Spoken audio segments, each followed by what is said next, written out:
Have you ever felt like your reality was slowly being rewritten, one small invisible thread at a time? It often starts quietly, not with screaming or chaos, but with silence, with little moments where you second-guess yourself. You apologize even when you're not sure what you did wrong. You feel drained, but you can't explain why. That's how control works when it's built by a narcissist. At first, their presence might seem magnetic, maybe even comforting. But beneath the charm lies a need for dominance that grows stronger. The more independent you become. What many don't realize is that when a narcissist senses their control slipping, they don't just let go, they escalate. And that shift, the moment their tactics become sharper, more invasive, more urgent, is what we're here to talk about. This isn't just a list of signs, it's a map to help you recognize the storm before it hits. Because the behaviors we're about to explore aren't random. They follow a pattern, and that pattern tells you one thing. They know they're losing you. Each chapter in this journey peels back another layer.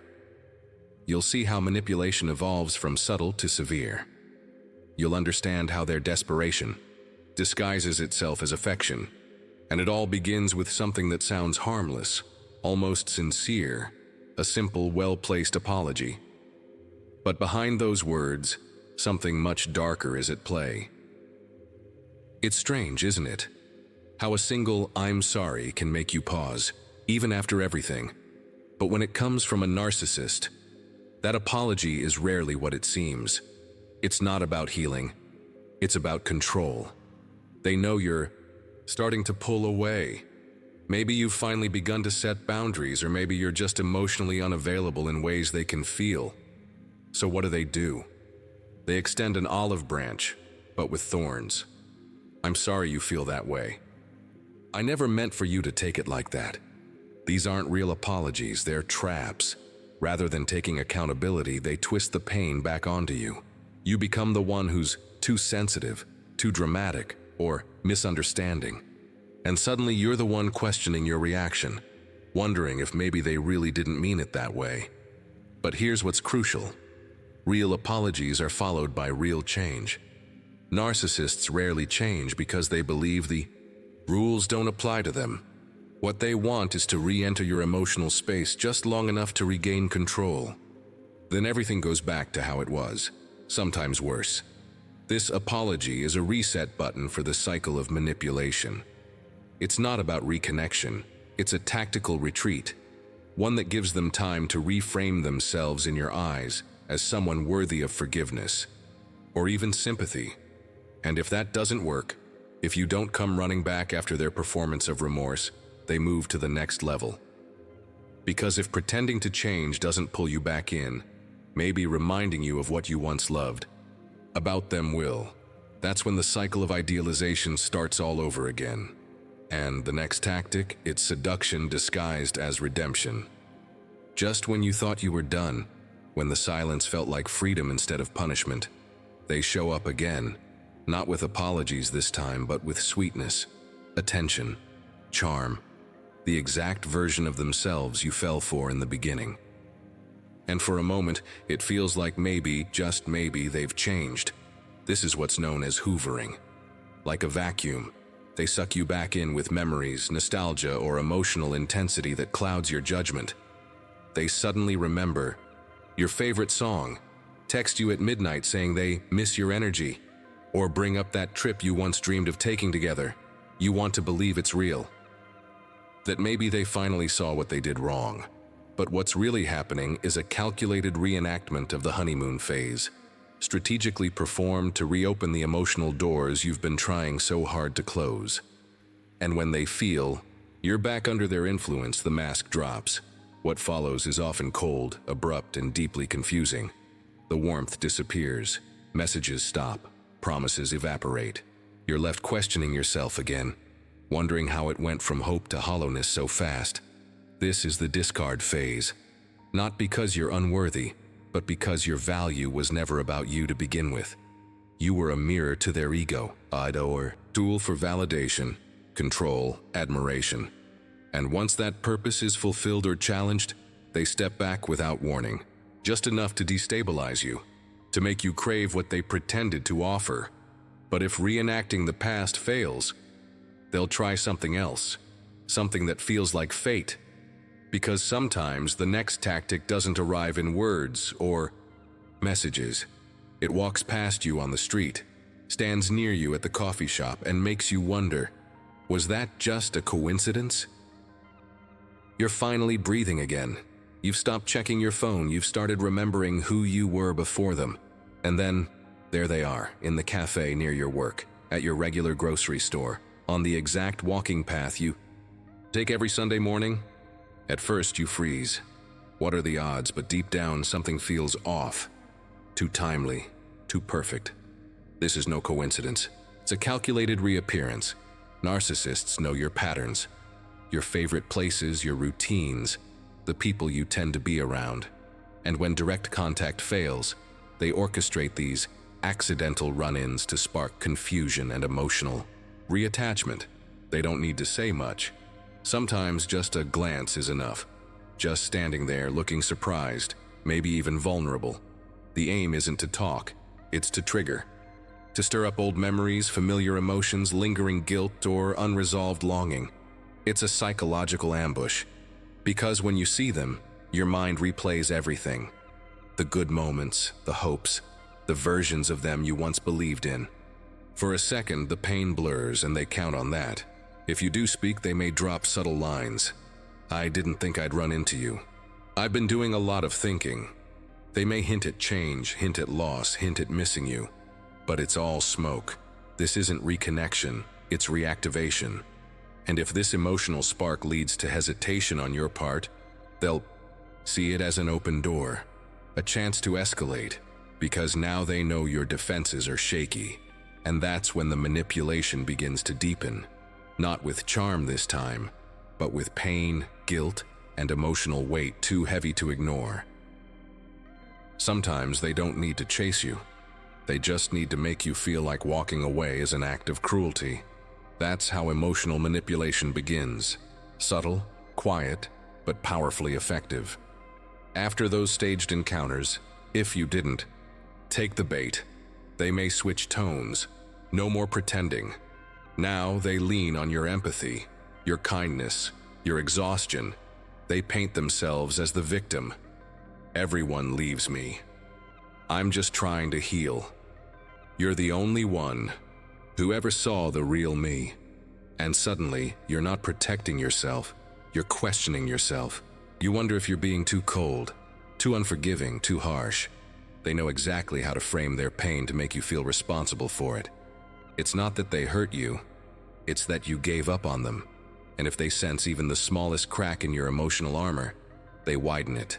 They may cry, beg, tell dramatic stories of loneliness or childhood trauma. Sometimes they even invent illnesses or crises, all to bind you emotionally again. It's not about truth. It's about control through confusion. When you start doubting your own perception of events, they've succeeded. What's worse, they often follow these intense emotional moments with sudden coldness, pulling away just after dragging you in. This push and pull destabilizes you. It keeps you craving resolution, clarity, peace. But peace was never the goal, because if guilt isn't enough to bring you back, if you start seeing through the game, they don't hesitate to turn the story upside down. And that's when the blame begins. False accusations, wild claims, twisted truths meant to make you look like the problem. There comes a moment when their charm no longer works, when guilt doesn't stick, when silence becomes your strength instead of your weakness. And that's when they flip the mirror. They accuse you of everything they once did. Suddenly you're the manipulator. You're the cold one, the one who caused all the damage. It's jarring, disorienting. You might even ask yourself, wait, did I? That's the design. False accusations aren't just words, they're weapons. The narcissist uses them to shake your sense of reality, to throw you off balance. They want you defending yourself so urgently that you forget to question why you're being attacked in the first place. You gaslighted me. You were the toxic one. You never cared about anyone but yourself. They speak with conviction, Not because it's true, but because it serves their narrative.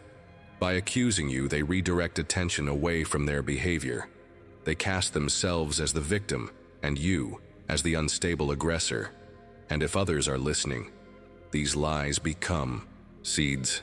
Seeds of doubt that grow in the minds of mutual friends, co-workers, even family. It's not just about hurting you, it's about isolating you. The worst part? These accusations often reflect their own inner chaos. It's projection, a defense mechanism. They throw their darkness onto you and step back, watching how much you struggle under the weight of what isn't even yours. But if those accusations don't break you, if you remain calm, grounded, and unwilling to play along, then they'll take it public. Because behind every false accusation, there's always a threat waiting in the shadows. If I can't control you privately, I'll destroy you publicly. When private control no longer works, they turn to the court of public opinion. A smear campaign doesn't start with shouting. It starts with whispers, small, calculated comments made to mutual friends, subtle hints dropped in conversations, stories that paint you as unstable, cruel, or even dangerous. It's not about revenge. It's about narrative. If they can't own your mind, they'll try to own your reputation. This tactic serves multiple purposes. It isolates you from support, confuses those around you, and most of all, reinforces their victim role. They'll say things like, "I just don't want to talk about what happened. It was too painful." Or, "I tried everything, but they were just too unpredictable." People who don't know the full story start to pull away from you. They hesitate. They wonder. And that doubt, that's the narcissist's victory. It can feel like your world is collapsing in slow motion, watching people you trusted believe a version of events that never happened. You might feel the urge to defend yourself, to correct the record. But be cautious. That's part of the trap. Because when you respond emotionally, they point and say, "See? I told you they were unbalanced." The smear campaign isn't just cruel, it's strategic. It turns your reactions into evidence. It leaves you isolated and vulnerable, right where they want you. And if even that doesn't restore their control, if people begin to see through the lies, or worse, stand by your side, then the narcissist moves to the final phase. The mask comes off completely. No more games, just fear. Because now they'll do what they rarely dare in the beginning. They'll threaten you. When all else fails, when charm, guilt, manipulation, and even public humiliation fall short, there's only one card left to play: fear. This is where the narcissist shows their most desperate face. When they realize they can no longer influence you with words, they turn to threats. Sometimes spoken aloud, sometimes hinted at, but always meant to silence you. They may threaten to expose your secrets, share private messages, or distort your past into a weapon. "I have things that could ruin you. You'll regret walking away from me." These aren't empty words. They're designed to paralyze you, to make you feel watched, hunted, unsafe. For some, the threats are emotional or social. For others, they become legal: custody battles, false accusations, harassment. And in some of the darkest moments, they threaten violence, directly or through implication. "You never know what I'm capable of. I'd rather destroy everything than let you win." This is not drama. It's danger. The goal is not to win you back. It's to punish you for escaping, to make sure you think twice before ever defying them again. It's about power. Always has been. If you find yourself in this place, remember, their desperation does not define your worth. Their threats are a sign of lost control, not your failure. You are not alone, and you are not helpless. Seek support. Document everything. Tell people you trust. Let the light in, because darkness thrives in silence. And if this journey has shown you anything, it's that no one who truly loves you will ever need to scare you into staying. If you've recognized even a single pattern in what we've explored, take a breath. Not a fearful one, but a freeing one. Because clarity is the first act of reclaiming yourself. The tactics we've uncovered are not signs of love. They're not normal expressions of pain or passion. They are calculated behaviors rooted in fear, their fear of losing control. And the fact that you're here, listening, questioning, waking up, that alone threatens the very foundation of their manipulation.